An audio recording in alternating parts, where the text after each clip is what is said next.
السلام عليكم. دلوقتي كنت قاعدة بذاكر شابتر الكارديو، كان عامل لي مشكلة قوي. الحمد لله ان انا خلصته يعني. كنت حابة اتكلم معاكم بالرغم ان انا مش مخططة للموضوع ولا مخططة هقول ايه، هو كلام عشوائي جدا. فجأة كده حسيت ان انا محتاجة افتح الكاميرا واقعد اتكلم يعني. مش عارفة اتكلم اقول ايه، بس خلينا نتكلم اول حاجة مثلا عن ان انا مقصرة ليه في الفيديوهات، بالرغم ان مفيش عدد كبير بيسمعني مثلا او بيشوف الفيديوهات مثلا. بس في ناس برضو بتدخل تقولي كملي كملي كملي.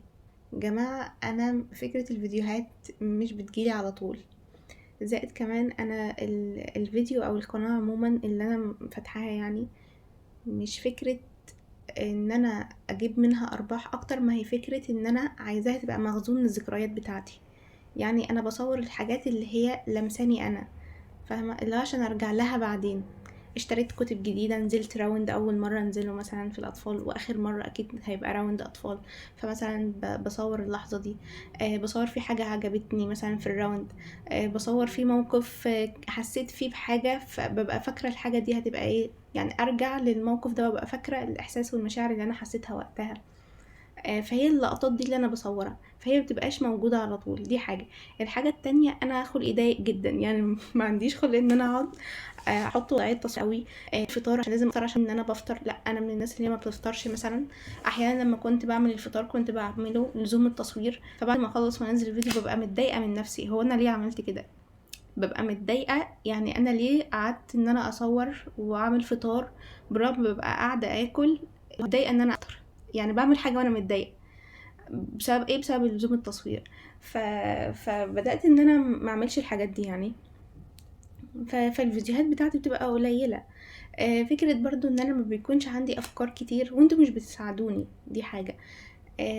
فمش عارفه صراحه مش هقول ايه تاني، فهي دي الحاجه اللي انا حبيتها بس توصل. حاجه كمان يا جماعه، انا مضغوطه جدا الفتره دي، انا عندي اطفال ولسه شغاله الاتنين مع بعض، والاطفال عامل لي عقده بجد يعني.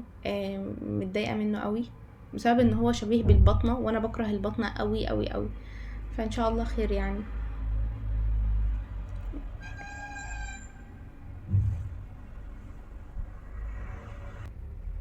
احيانا مثلا ببقى عايزه اصور فكره ان انا بصيح كتير ايام الامتحانات. مثلا باجي من الجامعه مثلا بعمل ايه؟ ما بعملش حاجه قوي، اللي هو اكيد يعني بما ان انا مش موجوده في نفس البلد جنب ماما وبابا، فاكيد بعمل كل حاجه لوحدي. احيانا ببقى عايزه اوريكم الجانب التاني، بس ببقى حاسه ان انا مش عارفه يعني، لسه مش متجرأة ان انا اوريكم الجانب ده، فاهمني. في نفس الوقت هحاول يعني. حاجة كمان، آه، انا لما برجع من الجامعة اكيد بروح الجامعة وبرجع من الجامعة باكل مثلا وبذاكر وبصيح كتير وانا قاعدة بذاكر، فيومي بعتقد ان هو مفيهوش حاجة اللي هو واو، اللي هي دي اللي المفروض تتصور، فاهمني. وبعدين في الاول في الاخر الشخص، انا انسانة يعني، اكيد بيبقى بقع وبقوم، وفي نفس الوقت مش يعني مش ايامي كلها بتبقى واو، لا. مش ممكن يعني، مش ممكن اي حد على السوشيال ميديا هو كده، مش ممكن خالص. بالعكس احيانا بيبقى فيه الانسان، يعني حاليا انا في الفترة دي حاسة ان انا مضغوطة جدا جدا بجد، بس الواحد ما بيحبش يطلع ان هو يتكلم ويقول كده لسبب، بحس ان انا بدي طاقة سلبية للي حواليا يعني، ولا بعمل ايه، فبقول ان هو مفيش منها فايدة. فاهمني. يعني الناس لما بيسمع، او الواحد لو بيسمع كلام سلبي او بيسمع شكوى اللي حواليه، احيانا هو بيكتئب من غير ما هو يحس على نفسه او يعرف. يعني بجد بقعد اشوف متخصصين السايكاتريك يعني، بقعد اقول يا الله يعينكم بجد، يعني سبحان الله، يعني ربنا مديهم الصبر والثقة والعقل ان هما يقدروا يفصلوا ما بين الحياة الشخصية والعملية او المهنية عموما، وما بين الشخص المريض البيشنت اللي داخل عليه وما بينه هو، وان دي حياته هو، يعني يقدر يفصل انها ما تأثرش عليه بالمعنى ده يعني.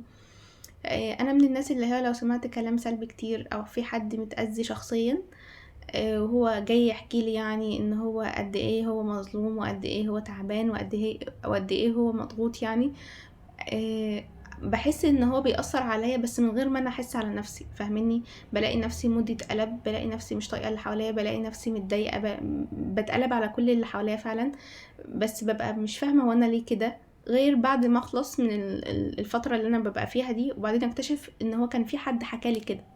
فأنا باشوف إن أنا الواحد لأ، ما ينفعش إن أنا أطلع أقول كام حاجة أنا مضايقاني، فاهماني؟ دي حاجة برضه. مش عارفة أنا ليه باتكلم الكلام ده، بس مش عارفة حاسة إن أنا أول مرة أفتح الكاميرا وأقعد أتكلم كده، يعني أتكلم كده، أحس إن أنا باتكلم مع حد صاحبتي أوي يعني. فمش عارفة، مش إحنا بقينا صحاب؟ أكيد بقينا صحاب، صح؟ دي حاجة برضه. يا ربي أنا مش عارفة هو الفيديو ده أنزله والّا لأ، بس مش عارفة والله. حتى مش هاعمل له مونتاج، هخليه كده كوبي بيست كده، اللي هو ينزل كده زي ما هو كده. آم، مش عارفة اقول ايه برضو، بس ادعولي يا جماعة، ادعولي كتير بجد يعني. انا بحب اي حد يقعد يدعيلي كده من غير، وانا هدعيلكم برضو. عادي اقعدوا ادعولي كتير كتير كتير، ادعولي بصلاح الحال، ادعولي بالتوفيق دايما في حياتي والتيسير. ادعولي ربنا يرزقنا الجنة كلنا يا رب العالمين.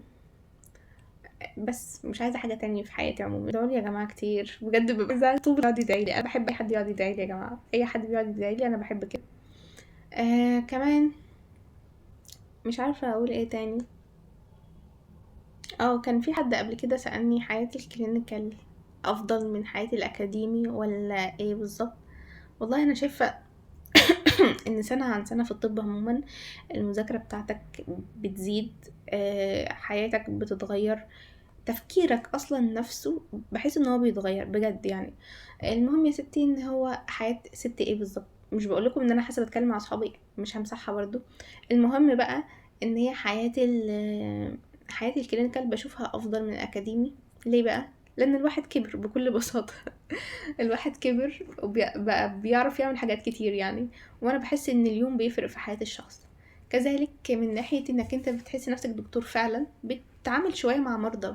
حياة الأكاديمية أكتر بحسها إن هي أي منك للكتاب بجد. هنا أنت بتبقى ميكس ما بين الكتاب والمريض يعني عموما. فبحس إن هو أفضل، غير الضغطة اللي أنت بتبقى فيها، بس ده الطبيعي يعني. ده الطبيعي عادي جدا. فانا لدرجه ان انا بحس ان انا لو ما اتحطيتش تحت ستريس ببقى مش طبيعيه بجد. بيجي عليا اوقات كده اللي هو انا ازاي فاضيه، بقعد يعني ايه فاضيه، يعني ايه، ببقى مش مرتاحه، لازم اتحط تحت ستريس كده، ببقى مضغوطه وابقى قاعده كده مش على بعضي. هو كده انا بحس براحه بكده، ازاي ما اعرفش بجد والله بحس بكده ان انا لا انا كده انسانه طبيعيه. انما ان انا اكون انسانه عادي كده، لا كده انا مش طبيعيه خالص. آه بس كده. انا مش عارفة مين اللي بيقعد يتفرج عليا. عرفوني عن نفسكم يا جماعة، خلونا نعمل نكون صحبة. خلوني بجد اكون صحبة مع اليوتيوب. حتى لما انزل الفيديو ده عرفوني انتوا مين، بتحبوا ايه، نتكلم عن ايه، وهتكلم معاكم. آه بس لازم تاخدوا عليا بقى ان انا مش هطلع كل حاجة بيرفكت، مش هعمل كل حاجة زي ما بتشوفوها بالظبط في اليوتيوب عموما. لا هخليني طبيعية قوي، لان انا بحب الجانب ده وبحس براحة وبيساعدني قوي في المونتاج يا جماعة، بيساعدني قوي. بس كده. حاسة ان انا مش عندي كلام تاني احكيه. يا رب اكون لطيفة على قلوبكم يعني. بس مش عارفة، حاسة ايه ده الفيديو بجد بقى وصل 9 دقايق. يلا خلاص بقى، كفاية عليكم قوي. يلا باي.